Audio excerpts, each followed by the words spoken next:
નમસ્કાર વિદ્યાર્થી મિત્રો, નર્સિંગ ગ્રુપના ઓનલાઈન ક્લાસીસમાં આપનું સ્વાગત છે. આજે આપણે ચર્ચા કરવાના છીએ યુરિનરી ટ્રેક ઇન્ફેક્શન, કે જે યુરિનરી સિસ્ટમનું યુરિનરી ડિસઓર્ડરનું એક ટોપિક છે જે મેડિકલ સર્જિકલ નર્સિંગની અંદર આવે છે.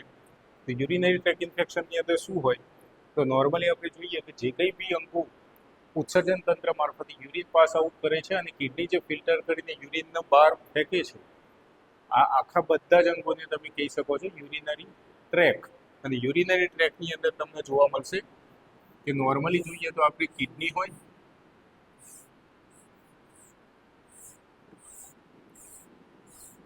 આના આપણે યાદ રાખશું કિડની કે જે બે આયેલી હોય.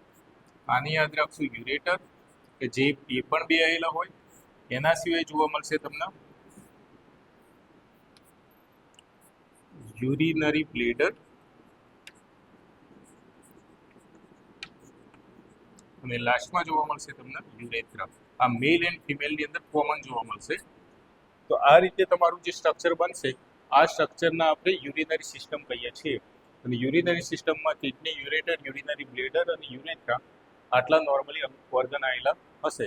આની અંદર કોઈ પણ જગ્યાએ માની લો કે ઇન્ફેક્શન લાગે છે, તેના આપણે કહી શકીએ છીએ યુરિનરી ટ્રેક ઇન્ફેક્શન. ચાહે કિડનીની અંદર લાગતું હોય, ચાહે યુરેટરમાં લાગતું હોય, યા યુરિનરી બ્લેડર, યા તો લાસ્ટમાં યુરેથ્રામાં લાગે તો પણ. માની લો કે યુરિનરી બ્લેડરમાં ઇન્ફ્લામેશન લાગે છે, તેને આપણે શું કહેશું? તો એ કન્ડિશનને આપણે કહેશું સિસ્ટાઇટિસ. આની અંદર યાદ રાખશો ઇન્ફેક્શન ઓફ યુરિનરી બ્લેડર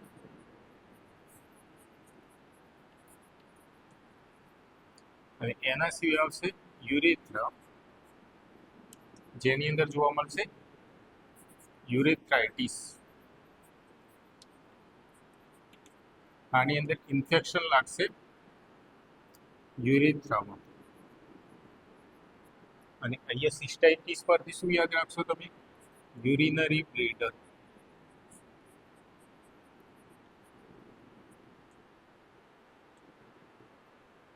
એના સિવાય જોઈએ કિડનીની અંદર તો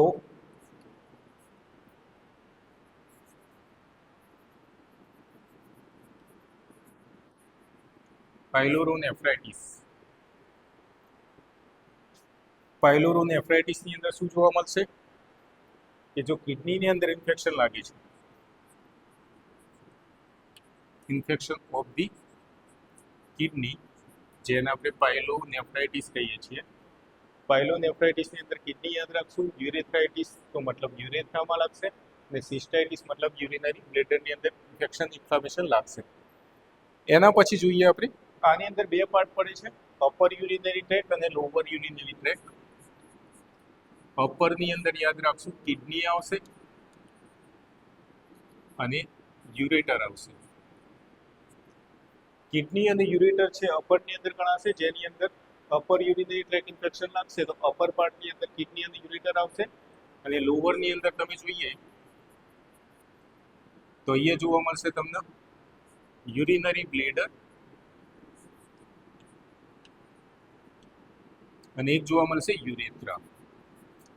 જેવી રીતે તમે યુરિનરી બ્લેડર અહીંયા જોઈ શકો છો, તે થઈ જશે સિસ્ટાઇટિસ, એની અંદર ઇન્ફેક્શન લાગે તો, અને યુરેથ્રાની અંદર લાગશે તેને યુરેથ્રાઇટિસ કહી શકીએ છીએ, અને કિડનીની અંદર લાગશે તેને પાયલોરોનેફ્રાઇટિસ કન્ડિશન કહેવાશે.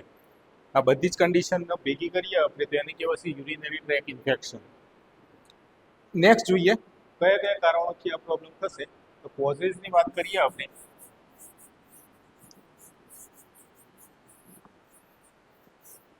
તો સૌથી કોમન જે બેક્ટેરિયા છે, તો બેક્ટેરિયાનું કોમન જે કારણ છે કોઝિસની અંદર જોઈએ તો સૌથી કોમન બેક્ટેરિયા કયો? તો એનું નામ છે ઇકોલાઈ. કયું છે? ઇકોલાઈ. ઇકોલાઈના કારણે સૌથી વધારે કોમન પ્રોબ્લેમ જોવા મળશે. સૌથી વધારે કેટલા પર્સન્ટેજ જોવા મળશે? 80% કેસીસ જે બીમારીવાળા આવશે યુરિનરી ટ્રેક ઇન્ફેક્શનવાળા, એ બધા જ મોટા ભાગે આમાં બેક્ટેરિયા જવાબદાર રહેશે ઇકોલાઈ. એના સિવાય બીજા બેક્ટેરિયા જોઈએ આપણે તો ક્લેબેસિયેલા, સ્યુડોમોનાસ, એન્ટેરોબેક્ટર, આવા બધા નામ આવશે. તો એક આવશે ક્લેબેસિયેલા, એક આવશે સ્યુડોમોનાસ,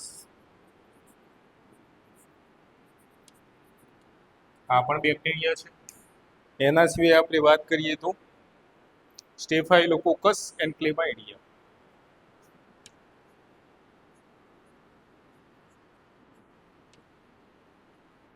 અને એક જોવા મળશે ક્લેમાઇડિયા. આ બધા તમને નોર્મલી બેક્ટેરિયલ ઇન્ફેક્શન લગાડશે કે જે યુરિનરી ટ્રેક ઇન્ફેક્શન લગાડવા માટે જવાબદાર ગણાશે. એના સિવાય આપણે જોઈએ ફંગાઈમાં આવશે કેન્ડિડા, આમાં જોવા મળશે તમને કેન્ડિડા કે જે ઇન્ફેક્શન લગાડશે, અને એક આવશે પેરાસાઇટ. પેરાસાઇટ પણ યુરિનરી ટ્રેક ઇન્ફેક્શન લગાડવા માટે જવાબદાર ગણાશે, અને પેરાસાઇટનું નામ થશે ટ્રિકોમોનાસ. ટ્રિકોમોનાસ. આ જેટલા બી બેક્ટેરિયા, ફંગાઈ, પેરાસાઇટ જે લખ્યા છે એ બધા જ તેના માટે જવાબદાર ગણાશે, યુરિનરી ટ્રેક ઇન્ફેક્શન કરવા માટે જવાબદાર ગણાશે. આ એક કારણ છે. કયા કારણે બીમારી થાય? તો આ બધા કારણોના લીધે યુરિનરી ટ્રેક ઇન્ફેક્શનમાં પ્રોબ્લેમ જોવા મળશે. નેક્સ્ટ જોઈએ આપણે રિસ્ક ફેક્ટર, ગંભીર પરિબળો કે કયા કયા રિસ્ક ફેક્ટર આ બીમારી માટે જવાબદાર હોય. તો ફર્સ્ટ વન જોઈએ આપણે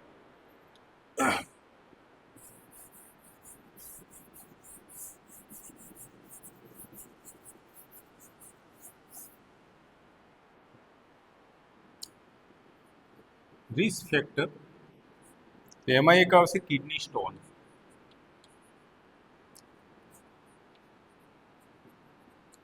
તો કિડનીની અંદર માની લો કે પથરી હોય, તો પથરીના લીધે શું થશે? યુરિનરી ટ્રેક કોઈ પણ જગ્યાએ પથરી જમા થઈ હોય તો જે કંઈ બી બેક્ટેરિયા હશે એમનું ગ્રો વધી જશે, અને વધી જવાના કારણે ઇન્ફેક્શન લાગવાના ચાન્સીસ વધી જશે. એક કારણ આપણે લઈ શકીએ કિડની સ્ટોન.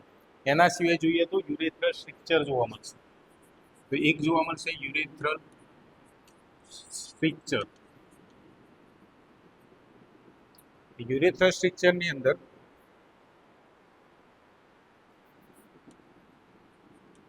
જે યુરેટર છે કે જે નળી હતી કિડનીમાંથી નીકળતી, એ નળીમાં કોઈ કારણસર શું થયું હોય કે એ પોતાની પોઝિશનમાંથી થોડી ઘણી વાંકાચૂકી થઈ હોય, યા તો એના જે નોર્મલ આકાર છે એમાંથી એ થોડી નાની સાંકડી થઈ હોય, તો એ પણ જવાબદાર રહેશે કે યુરિનરી ટ્રેક ઇન્ફેક્શન લગાડવા માટે. એના પછી જોઈએ તો જો મેલ હોય કોઈ, તો મેલની અંદર શું આવેલું હશે? પ્રોસ્ટેટ ગ્લેન્ડ આવેલી હશે, અને પ્રોસ્ટેટ ગ્લેન્ડ એનલાર્જ થશે તો એ પ્રોસ્ટેટ ગ્લેન્ડ સીધી ક્યાં અસર કરશે? કે જે કંઈ બી યુરેટર જે જાય છે અને કિડની જે પાર્ટ છે એ જગ્યાએ દબાણ આપશે, અને દબાણ આપવાના કારણે પણ ઘણીવાર શું થશે? ઇન્ફેક્શન લાગવાના ચાન્સીસ વધી જશે. તો આ રીતે તમે નોર્મલી આટલા કારણો યાદ રાખી શકો છો. એના સિવાય આ જે કંઈ બી બેક્ટેરિયા છે એ કયા કયા રૂટ મારફતે બોડીની અંદર એન્ટર થશે? તો ઘણીવાર તમે જોઈએ છીએ એનસ પાર્ટ કે જે વેસ્ટ મટીરિયલ રિમૂવ થાય છે. એના સિવાય આપણે જોઈએ તો ફિમેલ હોય તો ફિમેલની અંદર વજાઇનલ પાર્ટ મારફતે, અને એના સિવાય આવશે યુરેથ્રલ ઓપનિંગ કે જે યુરિન પાસ કરવા માટેનું જે ઓપનિંગ હોય એ ઓપનિંગ મારફતે પણ ઘણીવાર કોઈ પણ બેક્ટેરિયા વાયરસ એન્ટર થઈ શકે છે. એના સિવાય એનસમાંથી પણ એન્ટર થઈ શકે અને વજાઇનલ પાર્ટમાંથી પણ એન્ટર થઈ શકે છે. એના સિવાય કે જે વ્યક્તિના સેક્સ્યુઅલ ઇન્ટરકોર્સ કરતી વખતે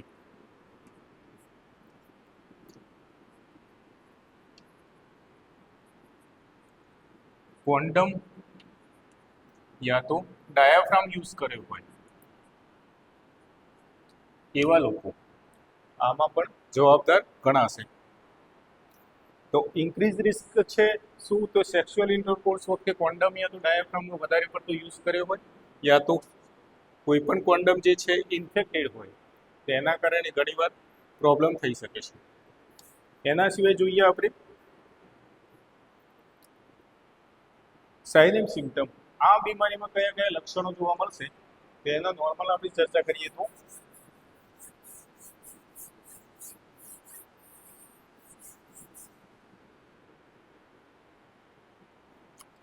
જેને આપણે કહીએ છીએ ક્લિનિકલ મેનિફેસ્ટેશન. આ બીમારીમાં કયા કયા લક્ષણો જોવા મળે છે? તો આ બીમારીની અંદર જોવા મળતા લક્ષણોની વાત કરીએ આપણે તો ઘણીવાર ડાયસુરિયા જોવા મળશે, એના સિવાય ફીવર જોવા મળશે. અહીંયા લખી શકીએ આપણે ફીવર, ડાયસુરિયા. અને ડાયસુરિયાનો મતલબ મેં તમને પહેલા ટર્મિનોલોજીમાં સમજાવેલું છે કે જ્યારે યુરિન પાસ આઉટ થતું હોય ત્યારે સૌથી વધારે બર્નિંગ અને સૌથી વધારે પેઇન થતું હોય, યુરિન પાસ કરવામાં ડિફિકલ્ટી સર્જાતી હોય, એ કન્ડિશનને આપણે ડાયસુરિયા તરીકે ઓળખીએ છીએ. એના સિવાય ઘણીવાર જોવા મળશે પાયુરિયા. પાયુરિયાની અંદર શું થશે? પસ પ્રેઝન્ટ ઇન યુરિન, યુરિનની અંદર પસ પ્રેઝન્ટ જોવા મળશે, જેને પાયુરિયા કહીએ છીએ આપણે. એના સિવાય એબ્ડોમિનલ પેઇન, અર્જન્સી જોવા મળશે. તો આપણે યાદ રાખી શકીએ એબ્ડોમિનલ પેઇન. એના સિવાય તમે જોઈ શકો છો અર્જન્સી, યુરિન ઓચિંતું, પાસ કરવાની ઈચ્છા થાય, વારંવાર યુરિન જવાનું થતું હોય તો યુરિનરી અર્જન્સીમાં આવશે. પેટમાં દુખાવો જોવા મળશે અને આ ભાગ ભરે ભરે લાગશે, જેટલે તમે પેલ્વિક જે પાર્ટ છે એ જગ્યાએ શું જોવા મળશે? ડિસ્કમ્ફર્ટ જોવા મળશે. કે આ જે ભાગ છે પેલ્વિક એરિયા, એ જગ્યાએ તમને ઘણીવાર શું થશે? ડિસ્કમ્ફર્ટ ફીલ થશે. કેમ કે યુરિન બધું જમા અંદર શું થતું હશે? વધારે પડતું થતું હશે ને આ ઇન્ફેક્શનની અંદર આ જગ્યાએ એસ્પેશિયલી શું જોવા મળશે? ડિસ્કમ્ફર્ટ વધારે પડતું જોવા મળશે. અને અમુક ટાઈમે વોઇડિંગમાં પ્રોબ્લેમ થશે. યુરિન પાસ કરવામાં પણ ઘણીવાર ઘણા લોકોને તકલીફ થતી હશે, જે લોકો યુરિનરી ટ્રેક ઇન્ફેક્શનથી પીડાતા હોય એવા લોકો. નેક્સ્ટ આપણે જોઈએ ડાયગ્નોસ્ટિક ઇવેલ્યુએશન. તો ડાયગ્નોસ્ટિક ઇવેલ્યુએશનની અંદર આપણે કઈ ડાયગ્નોસિસ કરશું કે કોઈ પણ રોગને જાણવા માટે જે કંઈ બી આપણે ટેસ્ટ કરીએ છીએ, ચાહે ઇમેજિંગ ટેસ્ટ હોય, ચાહે લેબ ટેસ્ટ હોય, કોઈ પણ હોય, તો આ આપણે રોગને જાણવા માટે યા તો શ્યોરિટી માટે, સમજવા માટે આપણે કરી રહ્યા છીએ. તો જ્યારે એ વસ્તુના આપણે કરવા જઈ રહીએ ત્યારે એને ડાયગ્નોસ્ટિક ઇવેલ્યુએશન તરીકે ઓળખીએ છીએ.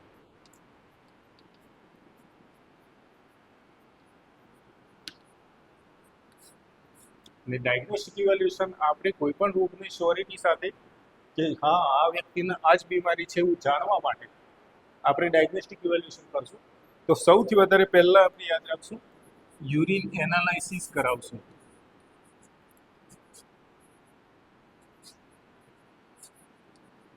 યુરિનને એનાલાઇઝ કરવું, યુરિનની અંદર કયા કયા ઇન્ફેક્શન લાગેલા છે તો યુરિનને ક્લોઝલી મોનિટર કરવું. તો ફર્સ્ટ આવશે યુરિન એનાલાઇસિસ અને એના અંદર આપણે જોઈ શકીએ છીએ કે યુરિનની અંદર પસ પ્રેઝન્ટ છે કે નહીં એ ખાસ જોવાનું છે. અને પસ તમે અહીંયા જોઈ શકો છો, પાયરિયાની કન્ડિશન હતી. અહીંયા શું પ્રેઝન્ટ હશે? યુરિનની અંદર પસ પ્રેઝન્ટ હશે. અહીંયા શું થશે? ડિફિકલ્ટી સર્જાશે યુરિન પાસ આઉટ કરવામાં. નેક્સ્ટ આપણે જોઈએ સીટી સ્કેન, એમઆરઆઈ, સિસ્ટોસ્કોપી પણ કરી શકીએ છીએ. તો એ યાદ રાખવાનું સીટી સ્કેન, એના પછી આવશે એમઆરઆઈ અને એના સિવાય એક આવશે સિસ્ટોસ્કોપી.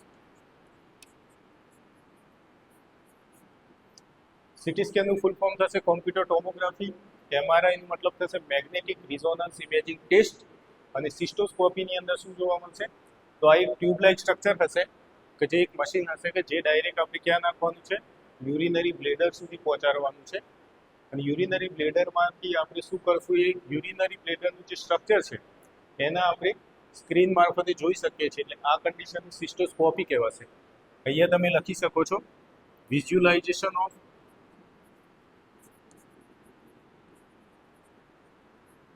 Urinary bladder. એમઆરઆઈમાં અને જે સીટી સ્કેન છે એમાં બી તમે કોઈ પણ કિડનીનું જે સ્ટ્રક્ચર છે સ્ટ્રક્ચરના તમે ઇમેજિંગ ટેસ્ટ મારફતે જાણી શકો છો. આ થશે ઇમેજિંગ ટેસ્ટ. મતલબ કે કોઈ પણ ઓર્ગનનું તમે ફોટો પાડી યા તો ફોટા મારફતે એ ઓર્ગનને તમે જોઈ અને પછી અનુમાન લગાવી શકો છો કે અહીંયા કઈ કન્ડિશન ઉત્પન્ન થઈ હશે. નેક્સ્ટ જોઈએ આપણે એન્ટીબાયોટિક, મતલબ કે મેડિકલ મેનેજમેન્ટ. કઈ મેડિકલ મેનેજમેન્ટ આપણે આપશું, કઈ દવા આપશું આ પેશન્ટને જો યુરિનરી ટ્રેક ઇન્ફેક્શન હોય તો. યુરિનરી ટ્રેક ઇન્ફેક્શનની અંદર સૌથી વધારે યુઝ થતી જે મેડિકેશન છે એને કહેવાશે એન્ટીબાયોટિક. તો ફર્સ્ટ વન જોઈએ મેડિકલ મેનેજમેન્ટ.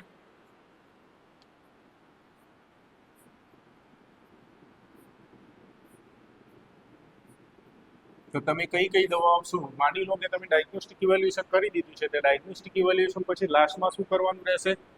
તો તમે શ્યોરિટી સાથે તમે ખબર પડી ગઈ છે કે આપણા પેશન્ટનું શું થયેલું છે, યુરિનરી ટ્રેક ઇન્ફેક્શન થયેલું છે.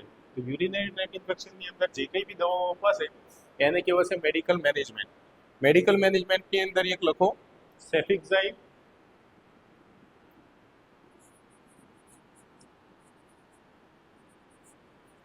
આ એક ડ્રગ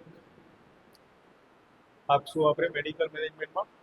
એના સિવાય આપણે આપી શકીએ છીએ એમોક્સિસિલિન એન્ડ સિપ્રોફ્લોક્સિન. એમોક્સિસિલિન એન્ડ એક જોઈશું સિપ્રોફ્લોક્સિસિન. આ ડ્રગ છે એન્ટીબાયોટિક ડ્રગ.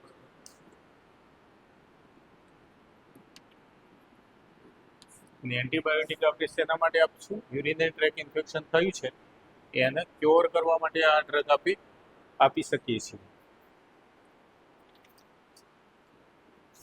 તો આટલી વસ્તુ યુરિનરી ટ્રેક ઇન્ફેક્શનની અંદર યાદ રાખવાની છે કે આખા કિડનીના જે સ્ટ્રક્ચર છે ઉપરથી નીચે સુધીનું, જે ઉપર હશે કિડની, યુરેટર, એના પછી યુરિનરી બ્લેડર અને યુરેથ્રા, આ કોઈ પણ અંગની અંદર માની લો કે કોઈ પણ ઇન્ફેક્શન લાગે છે તો એ ઇન્ફેક્શનને આપણે શું નામ આપેલું છે? યુરિનરી ટ્રેક ઇન્ફેક્શન નામ આપેલું છે. અને આ ઇન્ફેક્શન ચાહે કિડનીમાં હોય, યુરેટરમાં હોય યા યુરિનરી બ્લેડરમાં, તેના અલગ અલગ નામથી આપણે યાદ રાખશું. જો કિડનીની અંદર હોય તો પાયલોનેફ્રાઇટિસ યાદ રાખશું, યુરેટરમાં હોય તો સિસ્ટાઇટિસ યાદ રાખશું, યુરિનરી બ્લેડરમાં હોય તો સિસ્ટાઇટિસ યાદ રાખશું, અને યુરેથ્રામાં હોય તો યુરેથ્રાઇટિસ નામ યાદ રાખશું.